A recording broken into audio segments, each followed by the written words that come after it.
Hello, friends, and welcome back to Stories About Entitled People. Today we have a brand new set of great stories for you to enjoy. Sit comfortably. Here we go. Don't touch your bar? Fine, I won't. I work for a pretty popular franchised coffee shop, and my store also happens to be the busiest store of said franchise in my city. I myself have worked in 3 coffee shops at this point in my life for a total of 3 years now.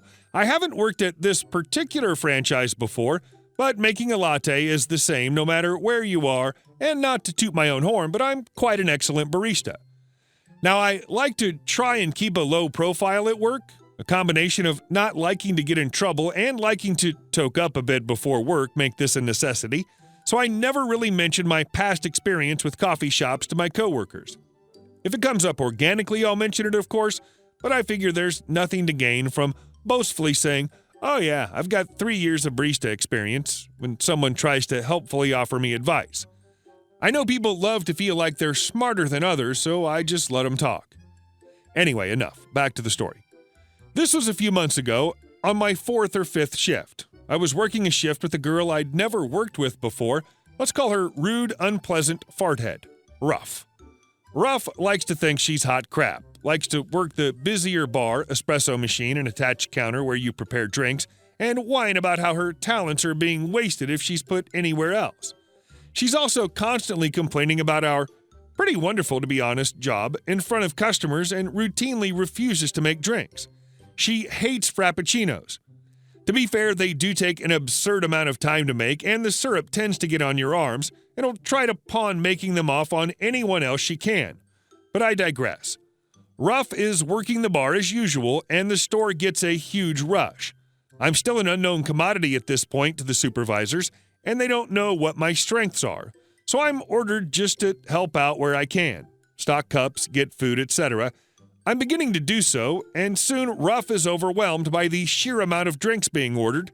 I run over and start pumping syrup into cups so she doesn't have to worry about doing that. "Get out of my way," she snarls and gruffly pushes me aside. All right, fine. Maybe she doesn't like people in her workspace. I begin pouring milks for her and measuring out how much she needs. It changes per size, of course, for each drink. "Do not touch my pitcher," she says to me, giving me the look of utmost disgust. I back off. Obviously, she does not want my help. About 10 minutes pass, and she asks someone to cover bar so she can run to the bathroom. Said person then asks me to cover as they were already busy. I say no problem and begin making drinks. 2 minutes pass, Ruff comes back and is practically steaming as she sees me steaming. "Milk." Sorry. "What are you doing?" she asks angrily. "Don't come near my effing bar, okay? You're gonna make a mess. You don't know how to make drinks properly. It takes a long time to figure this stuff out, okay?" Yikes, didn't realize coffee was so elite. "Yeah, okay, I will not come near your bar," I reply. I'm done with this rude 18-year-old, and I return to stocking lids and being nondescript. The day progresses, another rush occurs. I'm standing off to the side, basically trying not to get in anyone's way, very obviously not doing F all. A family comes in, and I can tell just by looking at them that they're one of those family. The order goes through, and sure enough, they had ordered 7 frappuccinos. A frankly ridiculous number, and they were all different frappuccinos, which meant Ruff couldn't double up ingredients to speed up the process. I see the order go through, Ruff grabs it and has a little mini hissy fit when she sees how many fraps she's about to have to make. I see her look up, and her head darts frantically around for any of us with nothing to do, and her eyes land on me, standing with my hands behind my back, practically rocking back and forth, whistling to pass time. She runs over and shoves 2 cups into my hands and goes, "Okay, get started. I need you to make these fraps." "Can you believe this family?" she says with a conspiratorial grin. I grin back at her. "I know, right?" I hand her the cups. "Sorry, though, I don't want to mess up your bar. Besides, I don't even know how to make drinks." Play B-word games, win B-word prizes. And our next story. A-hole tax, let's reduce your bill to $0. I was working for an advertising company selling print/digital advertising. My company got bought out by a much more successful competitor. The new CEO put in a new policy. We provide value, and we expect our customers to value us.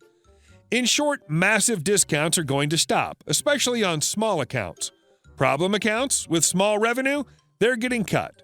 No longer are we going to spend countless hours serving a $300 a month account when we've got clients giving us $15,000 to $20,000 a month. Now, in terms of pricing, a 20 to 30% discount from full price was normal.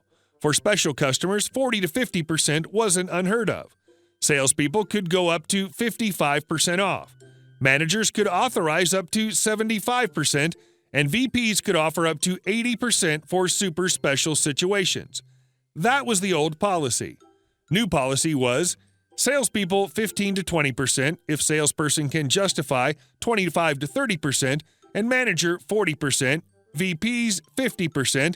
Anything higher than that needs a CEO approval, and revenue needs to be $2,500 plus after discount. We would honor pricing for one contract year on old policy as a courtesy, with the warning pricing will go up. I had a client who was at a 77% markdown. His name was Earl. Earl was a simple, hard-butt man who bitched and moaned all the time. Earl called customer service every month to complain. Earl was spending $300 a month with over $1,000 in service. Earl said he wasn't getting any service. I went back and reviewed the leads and listened to the calls. Earl was getting tons of leads from us. I listened to several of Earl's calls where people were calling Earl and getting his voicemail. These people were saying, "Earl, I want to hire you. Call me back." I pointed this out to Earl. Earl had every excuse in the book on why his failing business was our fault. Earl said he needed to renew his contract and drop the price to $250 a month. This wasn't going to happen. At this point, I told Earl I was willing to renew his contract with no charges and keep the price the same. But he wasn't having that. He wanted another discount. Earl filed a complaint against me for providing poor service. This didn't go anywhere. I called Earl up and said, "Earl, we need to meet up one last time to sort this out." Earl laughed and said, "So I got y'all to cave, huh?" Well, I went to Earl and said, "After extensive review, we've determined we are providing you with an excellent ROI, and the issue with your business isn't that we aren't generating leads, it's that you aren't converting those leads into business. Our job isn't to generate sales. We generate leads.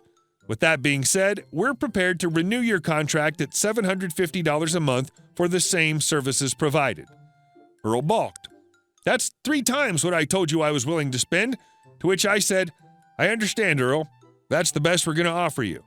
Earl's yelling and screaming at me, saying he's going to sue us that we can't increase his price by 300%, which we totally can. I mean, sure, we have to honor the existing contract, but when that term's up, it's a new contract. I said, "Earl, we obviously wouldn't want you to sue us, so let me do this. I'll reduce your bill to $0 a month." Earl looks at me and goes, "Now that's more like it." And I said, "Great. So I'll go ahead and cancel your agreement, and we won't have a business relationship anymore." Earl laughed and said, "You can't do that." So I proceeded to cancel his advertising budget. Earl called my boss to complain and said I shouldn't be allowed to refuse him a renewal on the contract. My boss backed me up and said, "Earl, I should have done that to you years ago."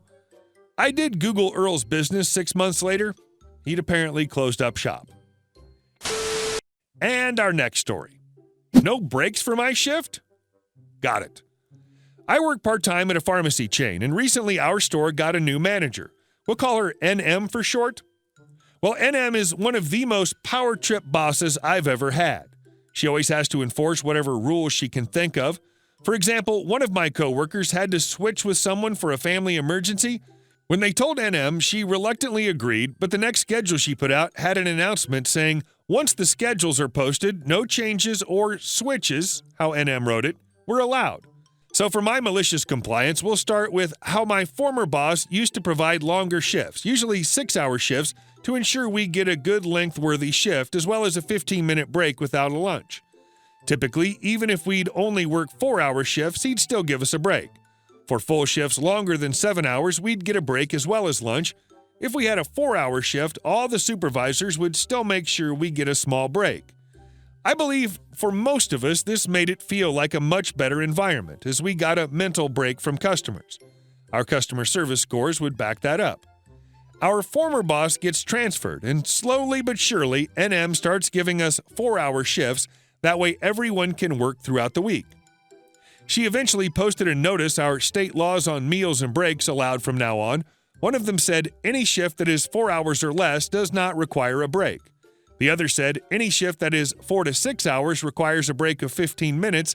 This policy takes effect immediately. Everyone was kind of mad about this new rule, but had no other choice to agree.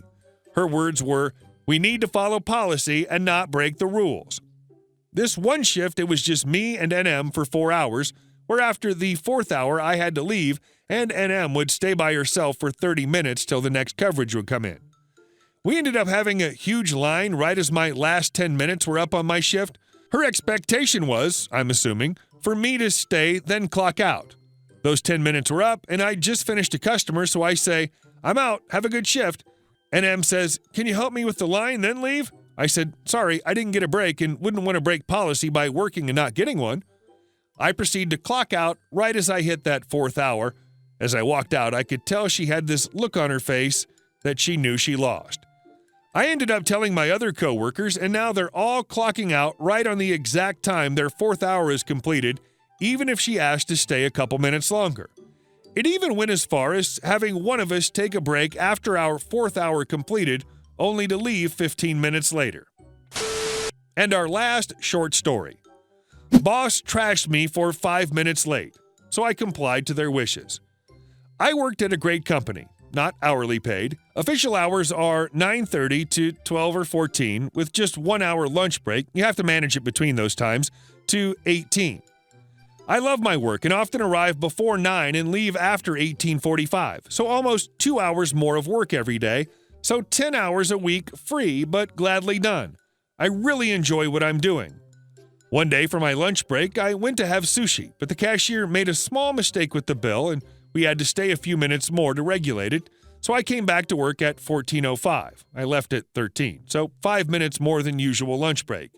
A girl who works there, not my boss or any kind of supervisor, trashed me for being late, not respectful, yada yada yada. I was really PO'd.